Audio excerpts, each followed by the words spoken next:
चलें आज बात करते हैं हम 7 इलामात की, जिनको देख के आपको आइडिया हो सकता है कि आपके गुर्दे अच्छी हालत में हैं या बुरी हालत में। आपके गुर्दों का मकसद बेसिकली आपके गुर्दे एक फ़िल्टर की तरह काम करते हैं, बट ये फ़िल्टर बहुत कॉम्प्लेक्स है। एक फ़िल्टर होता है गाड़ियों में, दूसरे आपके ऑयल के अंदर जो एक्स्ट्रा मटीरियल्स हैं, जो आप चीज़ें हैं, उनको बाहर निकालता है। पर आपका जो गुर्दे हैं, वो जो आपके टॉक्सिन मादे हैं वो बॉडी से बाहर भी निकालते हैं और इसके अलावा जो उसके लिए जो अच्छी चीज़ें होती हैं उसको रीअब्ज़ॉर्ब भी करते हैं बॉडी में, ताकि वो वेस्ट ना हो और ये जो आपके न्यूट्रिएंट्स हैं, विटामिन मिनरल्स, उनके बैलेंस में भी हेल्प करते हैं। टॉक्सिक गुर्दे की 7 इलामात। पहले नंबर पे है टांगों और आंखों का वर्म।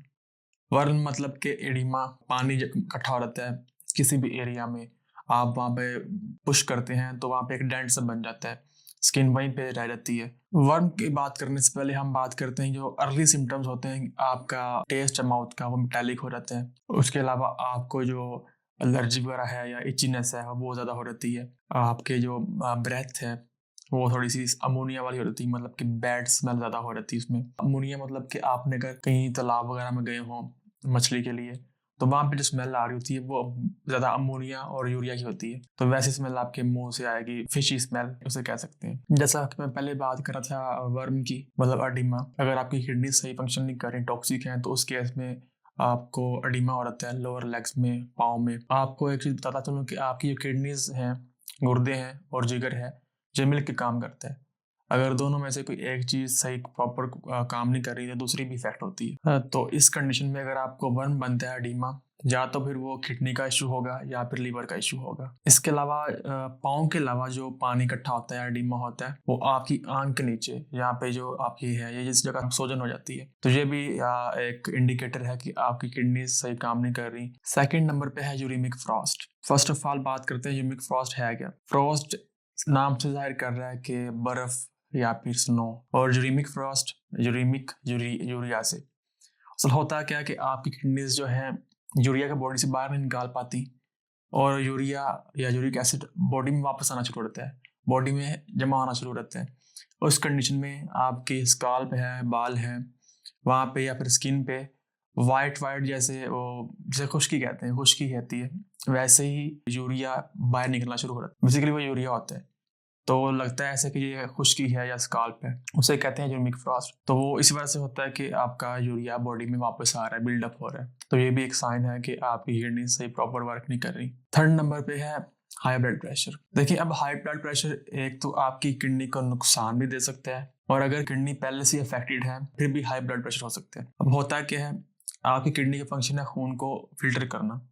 किडनी में बहुत छोटे छोटे फिल्टरिंग सिस्टम है, जिसे हम ग्लोमेरुलाई कहते हैं, वो ब्लड को फिल्टर करते हैं। अब अगर ब्लड प्रेशर पहले ज़्यादा रहता है तो वो बड़े सेंसिटिव होते हैं, filter system glomeruli. High blood pressure उनको डैमेज कर देता है। जैसे मैं आपको मिसाल दूं, एक पानी का पाइप है जिसमें पानी जा रहा है, कहीं से वो डैमेज हो गया, किसी ने उस पाइप पे पाँव रख दिए, तो जो पीछे से पानी आ रहा है वो आगे नहीं जा पाएगा, प्रेशर इफेक्ट होगा। अगर फ्लो में पानी जा रहा है फिर तो एक फ्लो में रहेगा, अगर कोई थोड़ा सा दबा देता है तो आपने देखा होना है वो पानी ज़्यादा तेज़ी से जाता है, मतलब उसका प्रेशर ज़्यादा हो गया।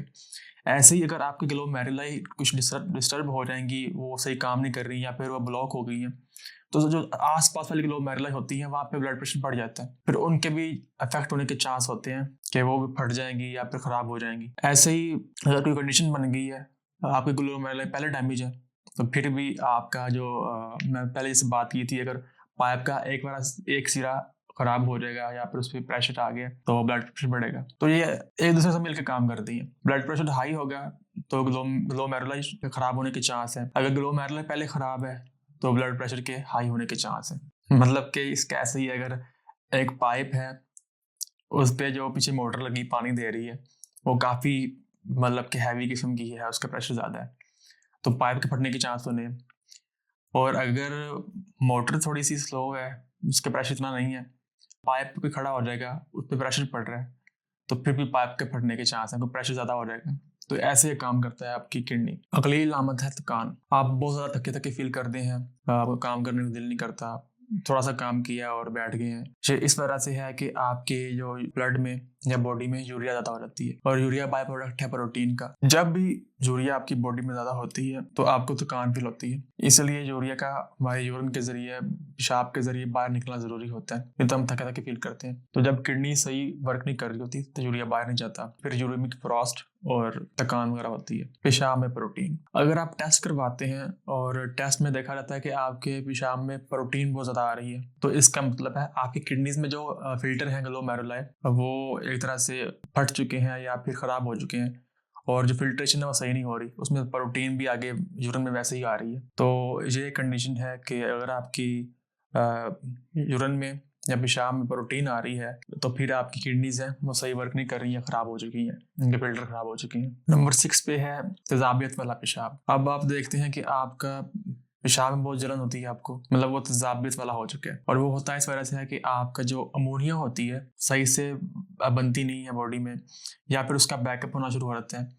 फिर उस कंडीशन में आपके जो पेशाब है वो तेजाब की तरफ चला जाता है। 7वें नंबर पे जो निशानी है वो है विटामिन डी की कमी। देखें, आपका जो जिगर है और किडनीज है, जिगर भी आपका हेल्प करता है विटामिन डी अब्जॉर्ब करवाने में, और किडनीज भी करती हैं। किडनीज क्या करती हैं, आपका जो इनएक्टिव विटामिन डी होता है उसको एक्टिव फॉर्म में कन्वर्ट करती हैं, और जब विटामिन डी एक्टिव फॉर्म में होगा तब बॉडी उसको यूटिलाइज कर पाएगी। जब तक वो एक्टिव फॉर्म में नहीं आता, विटामिन डी किसी ना काम का है। आप जितना मर्जी विटामिन डी कंज्यूम कर लें, वो आपकी बॉडी में जमा होता रहेगा पर यूज नहीं होगा।